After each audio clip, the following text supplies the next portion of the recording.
Hello and welcome back to another video where I watch TikToks and tell you about what we watched. I hope you're having a wonderful day whenever you're watching this. I am still flying high, literally, well, figuratively. I'm figuratively, literally flying high on the Eagles Super Bowl win, so like, yay, go Birds! This video is already gonna be long, so I'm just gonna go ahead and get started with the first TikTok. Now, as usual, I save these all the time, so some of these might reference something that like happened in the book community a few weeks back, but I don't know if there are that many of my followers who actually partake in book talks, so maybe this drama hasn't reached you yet. So that's what we're going with. This is an argument that many people will find elitist, but hear me out. There is a huge difference between just reading a book and reading a work of literature. The distinction between what is just a book and what is a work of literary merit is not as subjective as some might think. In my recent reading history, I have read many books that I would consider great works of literature. I've also read many books that I would not consider works of literature. We don't need to pretend like this is on par with this. I dare you to read one page of each and comment on this. And you know what? I think Frida McFadden or whoever would agree. Not everyone is trying to create works of literary merit. But here's the thing. Having read across both categories, I can tell you the serious works of literature are better by every measure. They're more engaging, entertaining, and readable, but they're also thought-provoking and paradigm shifting. Every couple months, I convince myself that I just want to read something light and fun. Those usually end up being my DNFs. On the other hand, I have to force myself to start a book that is a little bit more weighty and substantial. It takes me a while to get into those books, but when I do, I am so engaged and intellectually stimulated, it actually becomes easier for me to finish those books. What I think I want to read is different than what I actually want to read. I think I want candy, but I actually want vegetables. What I think people get tripped up on is I think when they hear work of serious literature, they think classics by dead white guys. Many of the most brilliant writers across time have been people of color, women, queer people, who are often just so good at their craft that they can break into an intensely discriminatory publishing industry just off of raw talent. Don't have to pretend like all books are on par with each other in terms of what they can offer to the reader. Doing so just feeds into the anti-intellectualism movement. And while I believe everyone should read whatever they want, truly, I think most people would benefit from just trying something outside of their comfort zone, something that requires critical thinking and is worthy of serious discussion. Okay, so I do have another video posted by the same person that kind of goes a little deeper because, as you may have guessed, this did not go over well with the BookTok community. I have to say personally, I do think it's a bit elitist to say this, because I do think there are some other, like, what she would consider just books that can make you really think. I mean, I guess it's like, who gets to decide what's literature and what's not? And I understand from an academic standpoint what she's saying, like learning, critical thinking skills, and I just don't think every book needs to be that. And I mean, I guess that's not, like, she wasn't saying that, every book needs to be that way. But I also think that there's a lot to be said for books that you can just read mindlessly. And if they're DNFs for her, cool. But I mean, I think something that falls often into this category is romance books, and people think they're just whatever. They think that there's no sophisticated writing, there's nothing really taking it to like a level where it can be like thought about in a critical way. It's, we can really dissect a lot of it. I mean, I can think of some. This book right here, you cannot see it, I guess, is The Key to My Heart by Leah Lewis. I personally don't see it as romance. It was marketed as a romance. There's a storyline in there, but actually it's like a very profound and realistic look at grief and how we cope with that. And to me, I don't understand why, just because a book is marketed that way, etc., it would not be worthy of literary criticism, I guess. Same with this one, Second Chances in Newport Stephen. It is a rom-com. It has so much nuance, though, and there's so much to talk about. I mean, I understand that Frida McFadden is not on the same level as Gabriel Garcia Marquez, but at the same time, I just don't think we need to discount an entire field of fiction. So again, as I said, she posted this, got a lot of backlash, so let's watch her follow-up. My last video about books versus literature made people so mad. You should go see the comment section. It's really something else. A lot of the comments were really petty, but a lot of them I was like, you know what? You got me there. And this was one of them for sure. I'm replying to this comment because of all the ones I read, I feel like this is the most succinct, powerful, and true. Differentiating between something that is just a book and something that is literature is inherently problematic. So I shouldn't have said that. I'm gonna use different language this time. I also really want to point out the who gets to decide of it all, because certainly not me. And yes, as a trained critical thinker, you can absolutely engage in deep analysis of any form of media. Thank you, Kylie.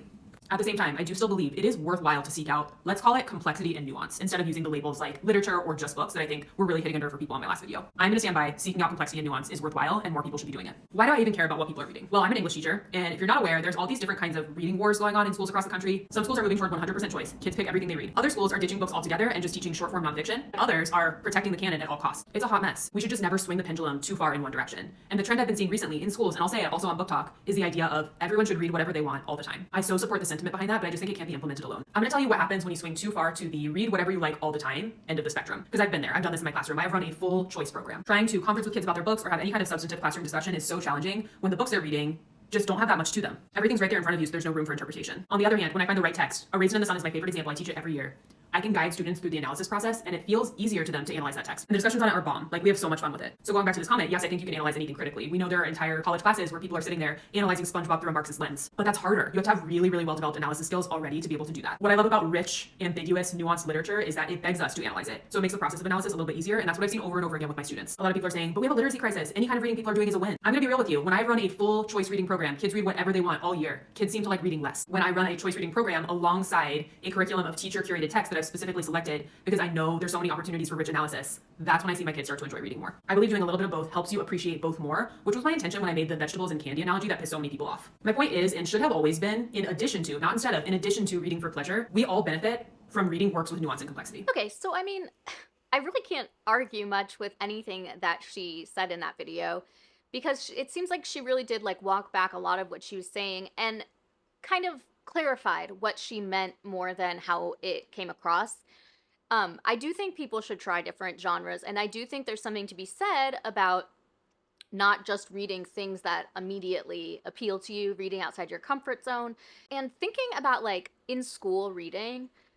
I definitely think there needs to be like required reading and like reading books in school assignments and, you know, like having discussions with the class, because like that's how you learn to be a critical thinker, is like having examples of it. So seeing your teacher and your fellow classmates, you know, really dissecting literature, finding nuance in it, all of that is what helps you be a smart, well-rounded person. And kids need that guidance, you know? It's like if I just read only the books that I liked reading when I was like in high school, I would be reading like the shopaholic books and other books in a similar kind of place. So yes, while I do think it's great that there, you know, is room for students to read what they want to read and have it be like for school reading, I do think that it's the educator's responsibility to make sure these kids have the tools that they need to be critical thinkers in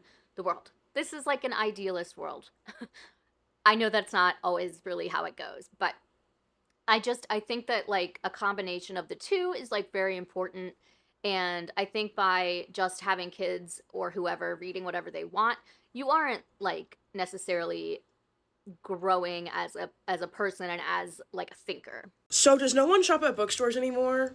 Are we not shopping at bookstores anymore? Because tell me why I go to Walmart and Target just to see if they have Onyx Storm there, just because they're like the closest to me, and couldn't find them anywhere. Literally not one in sight. Fourth Wing and Iron Flame were even sold out at these locations. But then I go to Half Price Books right after. Not a single soul in there that doesn't work there. I am the only person in there. Onyx Storm, out. Plentiful. Just, I could pick which one I wanted. And then go to Barnes & Noble right after. Same thing. Tables. Stacks on stacks of Onyx Storm. You mean to tell me y'all were acting out of your butt cheeks for this book to be in bookstores?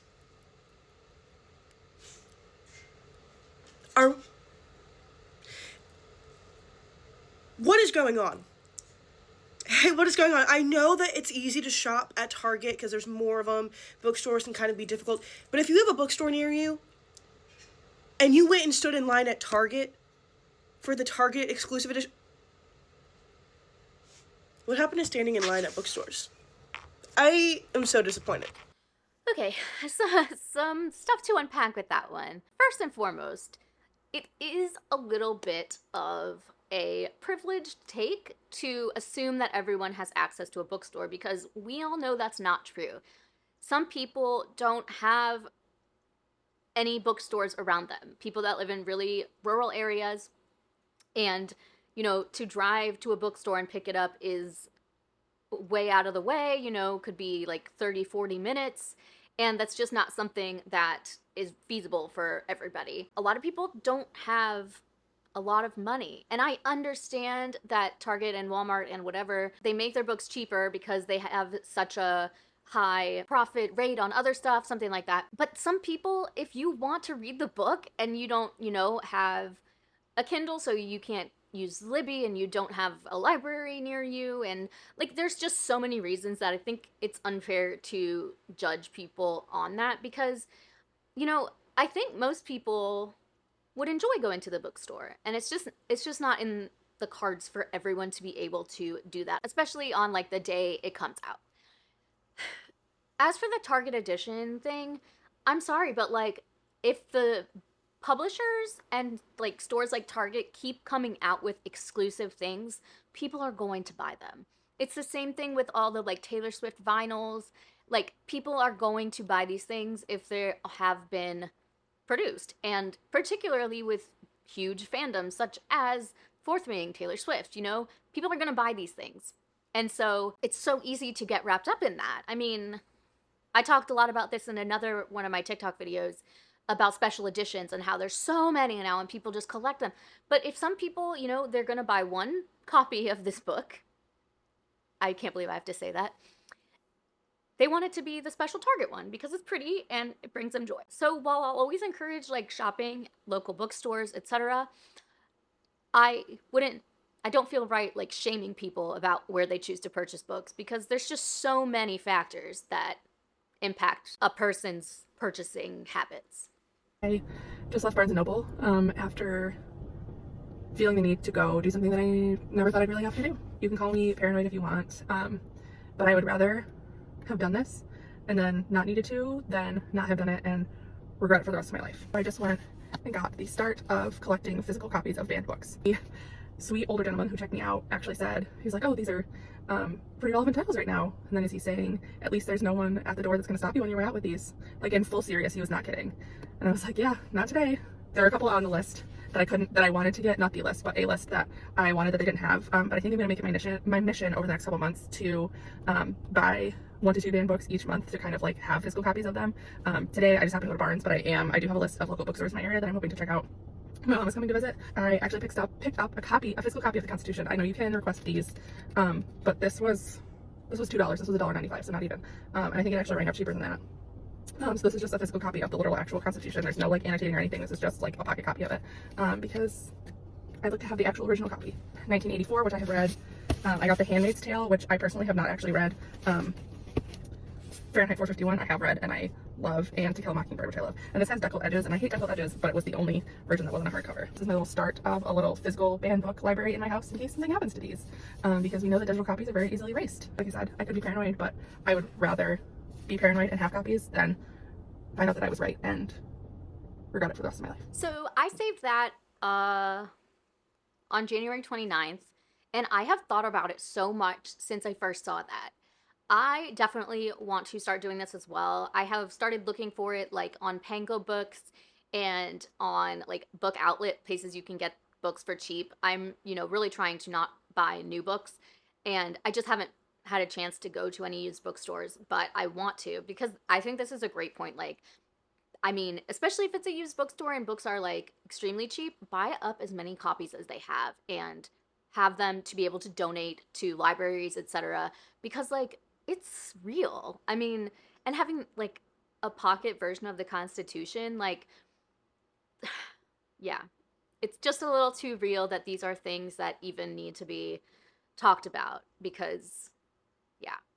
So I really agree with this. And if you like are in the United States and you stand against, book bans and stuff, I'd recommend doing the same thing, because I definitely will be. So the next video, I want to provide a little bit of context.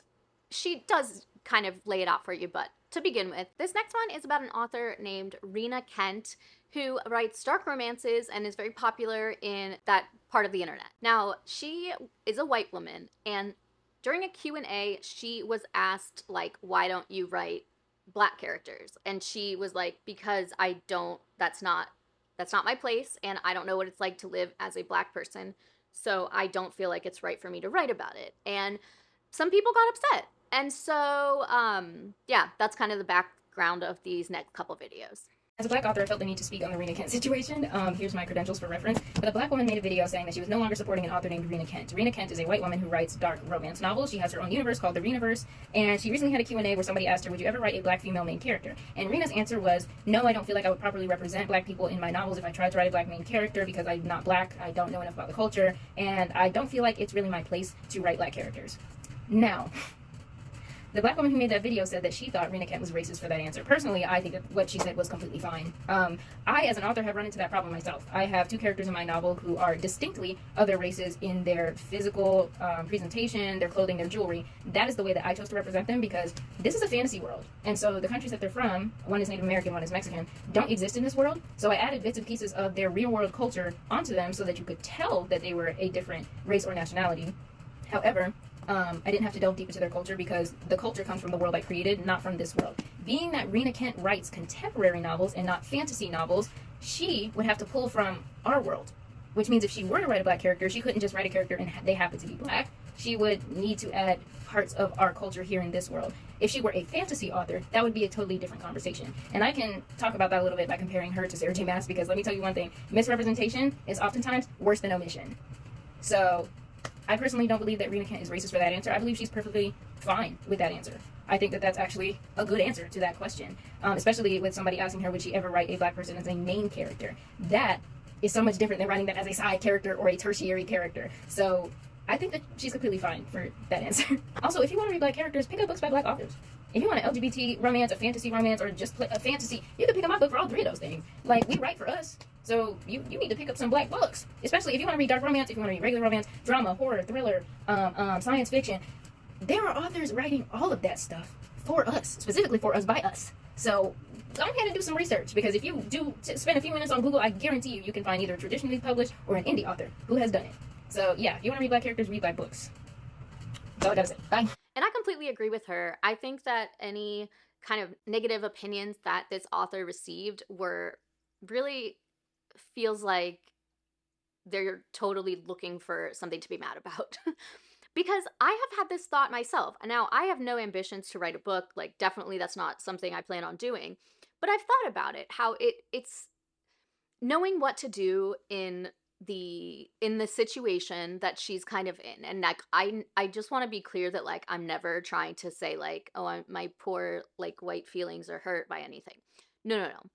I just have wondered, like, how do you balance wanting to be inclusive and feature Black characters when that's not your experience? Because I feel like if I like was an author and I did not even attempt any diversity in my book, that would be something that an author would get called out for. But additionally, if they put a Black character in their book and they'd be like, well, why are you writing about that? That's not, you don't know what it's really like. And so I guess that's just kind of dependent on like doing a lot of research. But it is something I've thought about. It's just crazy to get mad at someone because she says, hey, this is not something I feel comfortable doing, that I can do correctly. And like to get mad at an author for like bowing out gracefully seems like a stretch. I do have one more video on the topic.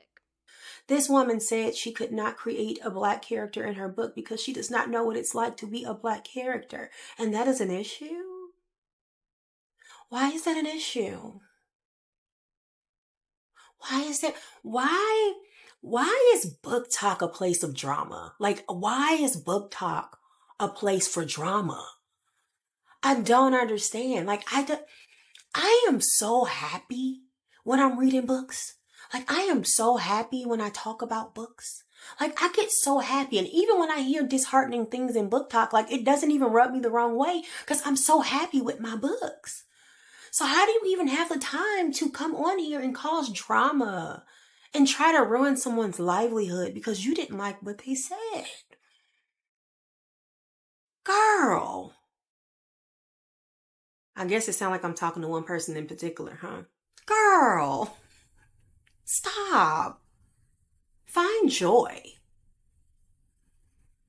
Find joy. I will not be boycotting Rena Kent.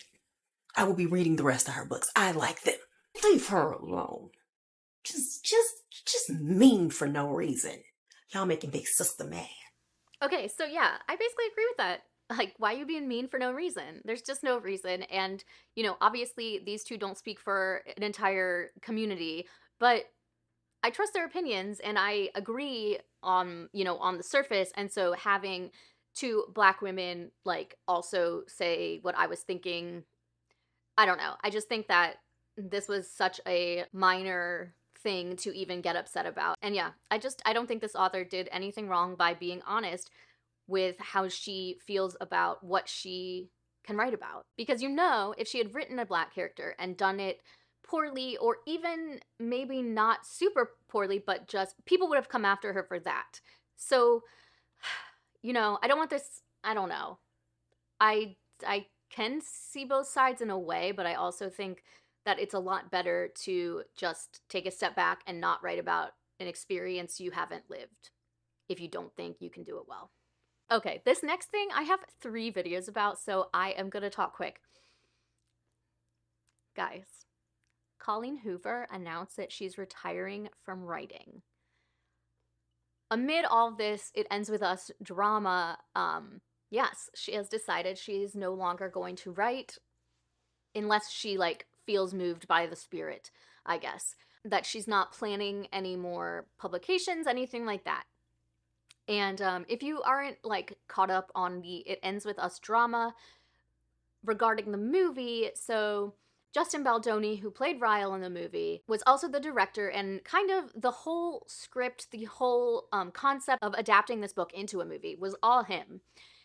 Like, he felt so passionately about the story and sharing it, and he became friends with Colleen Hoover, and she told him, like, I would love it if you would play Ryle, and she later backtracked and said he asked if he could play Ryle. And anyways, throughout the press tour, you may have seen that Justin Baldoni really did a lot of press separate from the rest of the cast, namely Blake Lively.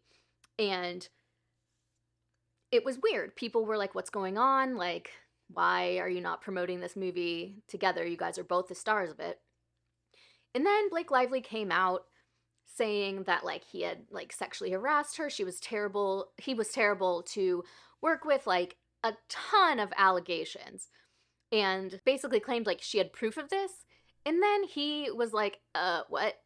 And so throughout all of this, Colleen ended up taking Blake's side, and who knows what made her do that, but it seems like she might have just been a little starstruck.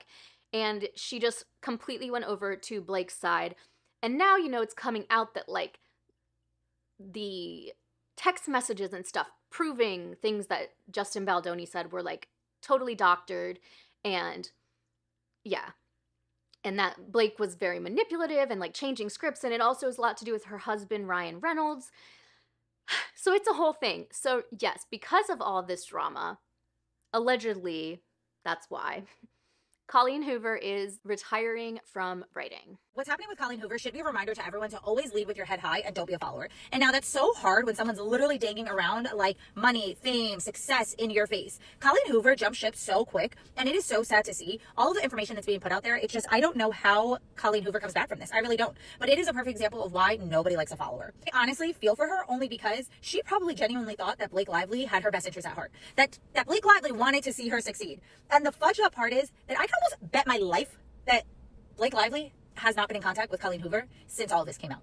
Why? Because everything is discovery. Everything right now is discovery.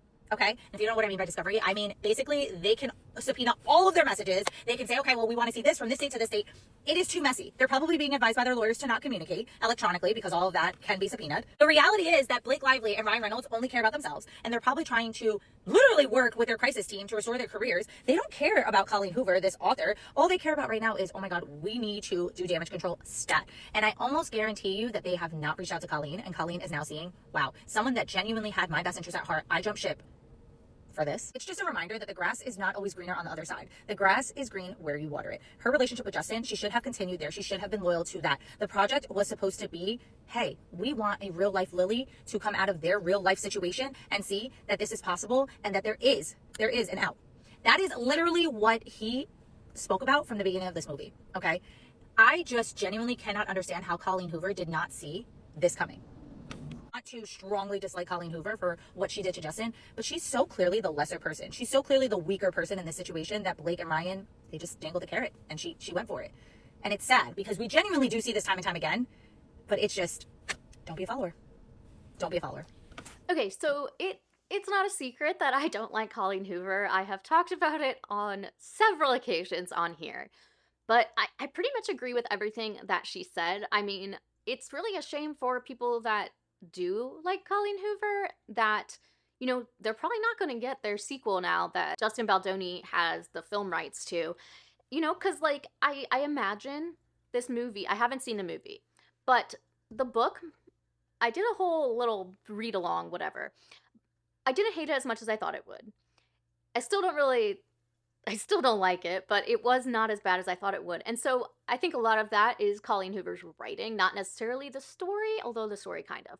So I don't know if I would like the movie or not, but it clearly means a lot to certain people. And from the beginning, the way it was marketed was just a disaster, like marketing it as like a sweet romance and not what it really is. And so it does seem like Colleen Hoover got really wrapped up in the like star-studded lineup of actors and whatever.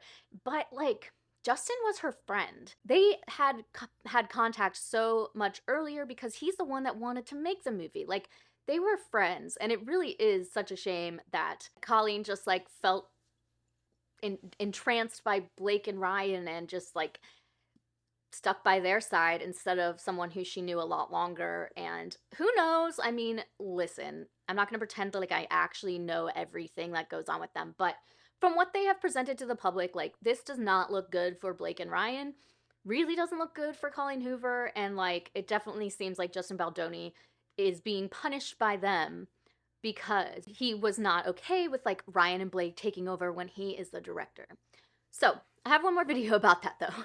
It Ends With Us drama does not stop because now allegedly Colleen Hoover is retiring from writing. So according to Dumois, it says Colleen Hoover has taken a step back from the public eye amidst the ongoing legal battle between Blake Lively and Justin Baldoni. We talked about how she deleted her Instagram on the First Degree podcast last week. Now she has reportedly retired from writing and let go her entire team. So then it goes on to say that Hoover initially showed support for Lively on Instagram, we all saw that, but has since remained silent as the legal battle escalates. Her decision to deactivate her Instagram and withdraw from the public eye suggests a desire to distance herself from the controversy. I mean, shit. This is close to Hoover revealed that she's also allegedly retired from writing, a surprising move considering her recent foray into the film industry. Obviously, I think that they're doing It Ends With Us like part 2 or whatever. Not anymore. She reportedly let go of her entire team, signaling a significant shift in her career and public image. Obviously, this is saying something without actually saying something. So what do you think the reason is? All right, so she basically said everything that I said in the last 5 minutes, but just way more succinctly. But yeah, it is very telling that Colleen Hoover deleted